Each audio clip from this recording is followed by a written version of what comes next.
Hi అండి. అందరికీ నమస్తే. 'నా ప్రాణం నువ్వేలే' పార్ట్ 2. ఇక మనం స్టోరీలోకెళ్ళిపోదాం. అలాగే అశ్వథ్ బాబుని నేనే తీసుకొని వస్తా అని ఎయిర్‌పోర్ట్‌కి వెళ్తుంది కృతి. భార్గవి సంతోషంతో మనసులోనే కొయ్య డాన్సులేస్తుంది. అబ్బా! ఇన్ని రోజులకి ఆ కృతిని ఈ ఇంట్లో నుండి పంపించే అవకాశం వచ్చింది. లేకపోతే ఎవరో దిక్కు మొక్కు లేని దాన్ని తెచ్చి ఇంట్లో పెట్టడమే కాకుండా మాతో సమానంగా చూస్తారా?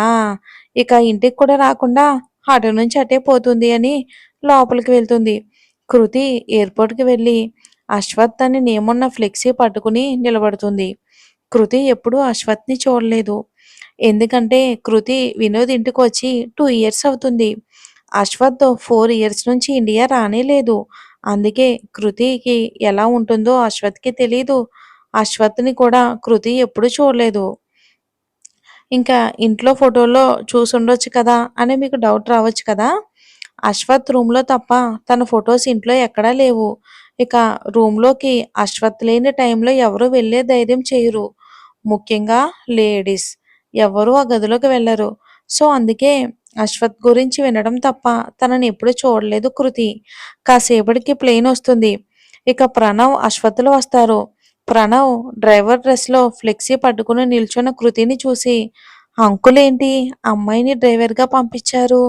ఇప్పుడు వీడు ఆ అమ్మాయిని చూశాడంటే హైదరాబాదులోనే సునామీని తెప్పిస్తాడు అని టెన్షన్‌గా అశ్వథ్ వైపు చూస్తూ నడుస్తుంటాడు.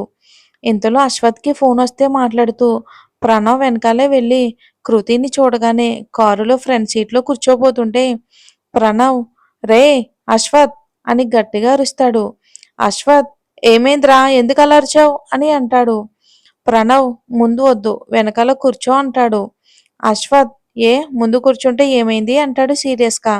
ప్రణవ్ కంగారుగా ఎక్కడ కృతిని చూస్తాడేమోనని ఫేస్ కవర్ చేసుకోమని కృతికి సైగ చేస్తాడు. కృతి వెంటనే మాస్క్ వేసుకుంటుంది.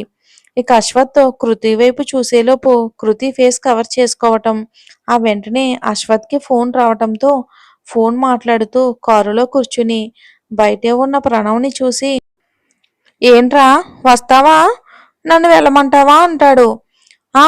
వస్తున్నానని" కారులో కూర్చుని హమ్మయ్య! ప్రస్తుతానికి గండం గడిచింది అని ఊపిరి పీల్చుకుంటాడు. అశ్వథ్ ల్యాప్‌టాప్‌లో తలదూర్చి తన వర్క్‌లో బిజీగా ఉండి పక్కనే ఉన్న కృతిని చూడడు. కృతి మనిషి చూడటానికి సినిమా హీరోలా బానే ఉన్నాడు గానీ, అమ్మాయిలంటే పడని రోగమేంటో ఈ కాలంలో అమ్మాయి కనబడితే చాలు లైన్‌లో పెడదామని ఎదురు చూసే అబ్బాయిలున్న ఈ రోజుల్లో ఇతనికి అమ్మాయిలు పడదంట.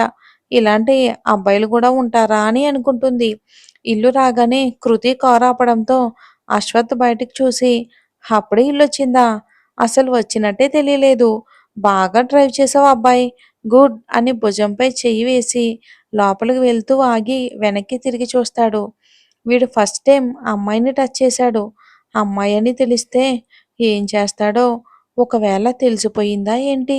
మళ్ళీ ఆగాడు అనుకుని ఏంట్రా ఏమైంది? అంటాడు ప్రణవ్. అశ్వథ్ గుండెలపై చెయ్యి వేసుకుని ఏం లేదని తలాడించి వెళ్తాడు. ప్రణవ్ కూడా అశ్వథ్ వెనకే ఇంట్లోకి వెళ్తాడు. వినోద్ సుమతి దగ్గరికి వెళ్ళి అశ్వథ్ ఆశీర్వాదం తీసుకుని ఎలా ఉన్నావమ్మా అంటాడు. సుమతి కళ్ళనీళ్లు పెట్టుకుంటూ నిన్ను ఎప్పుడెప్పుడు చూస్తానా అని నీకోసమే బ్రతుకుతున్నా అంటుంది. ఏడవకమ్మా ఇక నిన్నొదిలి ఎక్కడికి వెళ్ళను అని వినోద్ దగ్గరికి వెళ్తాడు. ప్రణవ్ కూడా సుమతి, వినోద్ దగ్గర ఆశీర్వాదం తీసుకుంటాడు. దీక్ష ఎవరు చూడకుండా ప్రణవ్ వైపు చూసి తన కాళ్ళు చూపించి నా కాళ్ళకు నమస్కరించు అన్నట్లు సైగ చేస్తుంది. ఎవరైనా చూస్తారేమోనని టక్కున తల పక్కకు తిప్పేసి ఇదొకతి ఇక్కడుంది కదా మర్చిపోయా దీని నుండి ఎలా తప్పించుకోవాలిరా బాబూ అని తల కొట్టుకుంటాడు. ఇక వినోద్ మనసులోనే కృతిని పంపించానని ఇంటికి రాగానే ఇల్లు పీకి గోల చేస్తాడేమో అనుకుంటే వీడేంటి ఇంత కూల్‌గా ఉన్నాడు అని అనుకుంటాడు. ఇంట్లో అందరి అనుమానం కూడా అదే. అమ్మాయి డ్రైవర్‌గా వెళ్ళిన అశ్వథ్ నార్మల్‌గా ఉన్నాడేంటని ఆలోచిస్తూ ఉంటారు వాళ్ళు. డాడీ నేనిక్కడ ఉంటే మీరేటో ఆలోచిస్తున్నారేంటి? అంటాడు అశ్వథ్. అదేం లేదు నాన్న. నీకోసం ఆఫీస్ కూడా రెడీ చేయించాను అంటాడు వినోద్. సుమతి వాడిప్పుడు వచ్చాడో లేదో అప్పుడే ఆఫీస్ విషయాలు మొదలుపెట్టారు. వాడిని కాసేపు రెస్ట్ తీసుకొనివ్వండి అంటుంది. కరిష్మా వంటింట్లో నుండి తొంగి చూస్తూ ఉంటుంది. దీక్ష, హాయ్, ఎలా చదువుతున్నావు అంటాడు అశ్వత్. దీక్ష మనసులోనే, ఇన్నాళ్ళ తర్వాత వచ్చి ఎవరైనా ఎలా ఉన్నామంటారు. అన్నయ్య ఏమో చదువు గురించి అడుగుతున్నాడు. అందరికీ నా చదువు మీదే ఇంట్రెస్ట్ అనుకుని ఇక ఇవన్నీ నేను బయటికి అనలేను కదా అని అనుకుని, అన్నయ్య బాగా చదువుతున్నాను అంటుంది వినయంగా. రమేష్ భార్గవిని పలకరించి తర్వాత ఇంట్లో అందరినీ పలకరించి తన గదిలోకి వెళ్తాడు అశ్వత్. భార్గవి అయితే ఫుల్ షాక్తో వెళ్తున్న తన వైపే చూస్తూ సుమతి దగ్గరకు వచ్చి, అక్క, అసలు ఇది కళ నిజమా అంటుంది. ఇప్పుడు ఏమైంది భార్గవి అంటుంది సుమతి. ఏమవడం ఏంటక్క, కృతిని చూసి కూడా ఇంత సైలెంట్ గా ఎలా ఉన్నాడు అంటుంది భార్గవి అనుమానంగా సుమతితో. అప్పటి వరకు కిచెన్ లో దాక్కున్న కరిష్మా బయటకు వచ్చి, అవునమ్మా అవును, నాకు అదే అనుమానంగా ఉంది అంటుంది కరిష్మా. సుమతి, అవును, అదే విషయం ప్రణవ్ని అడిగితే ప్రణవ్ జరిగిందంతా చెప్తాడు.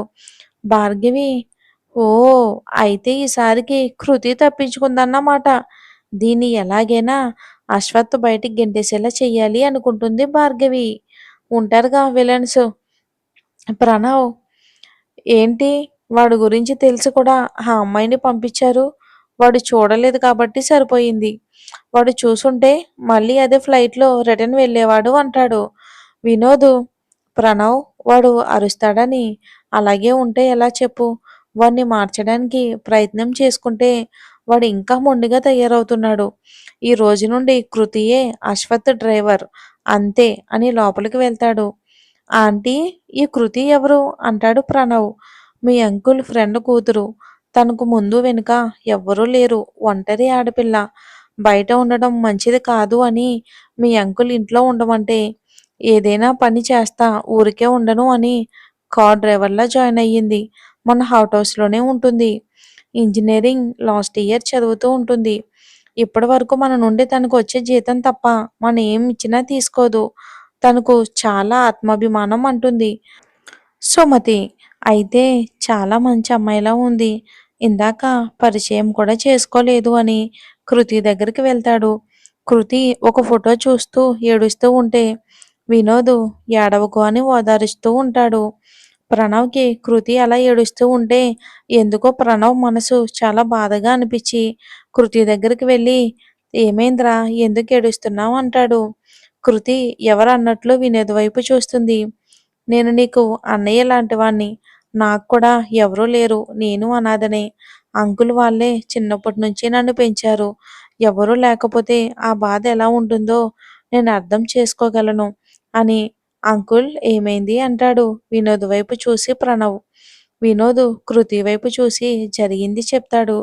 ప్రణవ్, మీరు చెప్పేది నిజమా అంకుల్? అంటే ఇప్పుడు కృతికి చాలా ప్రమాదం ఉందన్నమాట అంటాడు ప్రణవ్. అవును ప్రణవ్, తను మన ఇంటి నుండి బయటికి వెళ్తే ప్రమాదమే. కానీ అశ్వత్ ఏమంటాడో. కరిష్మాను పనిలో పెట్టినప్పుడే లేడీ కుక్ వద్దని నానా గొడవ చేశాడు. ఇప్పుడు కృతినే తనకు డ్రైవర్ అని తెలిస్తే ఇంకెంత గొడవ చేస్తాడో అని భయంగా ఉంది అంటాడు వినోద్. మీరు కృతి గురించి ఏమీ భయపడొద్దు అంకుల్. అశ్వత్ని ఒప్పించే బాధ్యత నాది. ఒక అన్నగా ఇక నుండి తన బాధ్యత నాది అంటాడు. ఇక ఒక అతను చీకటి గదిలో ఒక ఫోటో చూస్తూ కూర్చుని ఉంటాడు. ఒక నడి వయసు ఉన్న వ్యక్తి. బాబు, ఇంకా ఎన్ని రోజులు ఇలా ఉంటావు? ఆ అశ్వత్ నంద ఇండియా వచ్చాడు. మీరు ఇప్పటికి కూడా ఇలానే ఉంటే ఎలా అంటాడు ఆ వ్యక్తి చైర్లో నుంచి లేచి. ఏంటి, ఏమన్నావు అంకుల్? ఆ అశ్వత్ ఇక్కడికి వచ్చాడా అని అంటాడు. ఆ, అవును, ఆ వినోద్ నందా కొడుకు విదేశాల నుండి వచ్చాడని పార్టీ అరేంజ్ చేశాడంట. వాళ్ళేమో అక్కడ పార్టీలు చేసుకుంటుంటే మీరు ఇలా జీవితంలో ముందుకెళ్లకుండా ఆగిపోవటం ఏం బాలేదు బాబు అంటాడు అతను. ఆట ఇప్పుడే కదా మొదలయ్యింది శంకర్ అంకుల్. ఇక ఆ నందా కుటుంబానికి కంటి మీద కునుకు లేకుండా చేస్తాం. రేపు ఆ వినోద్ నందా ఇచ్చే పార్టీకి మనం కూడా వెళ్తున్నాం. ఏర్పాట్లు చెయ్యండి అని ఫోటో వైపు చూసి, ఆ అశ్వత్ నందా, నీకు చేసిన అన్యాయానికి అవమానానికి బదులు తీర్చుకునే టైం వచ్చింది అని ఆ చీకటి గదుల నుండి బయటికి వెళ్తాడు. ఇక తర్వాత రోజు ఉదయం అశ్వథ్ రెడీ అయ్యి కిందకు వచ్చి, అమ్మా నేను ఆఫీస్కి వెళ్తున్నా అంటాడు. అదేంటి అశ్వథ్, ఈ రోజు నువ్వు వచ్చావని గెట్ టుగెదర్ పార్టీ ఏర్పాటు చేశా, నువ్వు లేకపోతే ఎలా అంటాడు వినోదు. నానా, పార్టీ నైట్ కదా, ఈలోగా వచ్చేస్తానని. ఇక డ్రైవర్ని పిలువు, ఆఫీస్కి వెళ్ళాలని అంటాడు ఫోన్ మాట్లాడుతూ. ఇక ఆ మాట వినగానే భార్గవి సంతోషంతో, కృతి, కృతి, త్వరగా వచ్చి కారు తీ, అశ్వథ్ ఆఫీస్కి వెళ్ళాలి అని అంటుంది. అశ్వథ్ కోపంగా, పిన్ని నేను పిలవమంది డ్రైవర్ని, నువ్వు ఎవరో అమ్మాయిని పిలుస్తున్నావేంటి అంటాడు గంభీరమైన వాయిస్తో. అశ్వథ్ కోపం చూసి భార్గవి కొంచెం భయపడి, అది అది ఏంటి సరిగ్గా చెప్పండి అంటాడు అశ్వథ్ కల్లెర చేసి.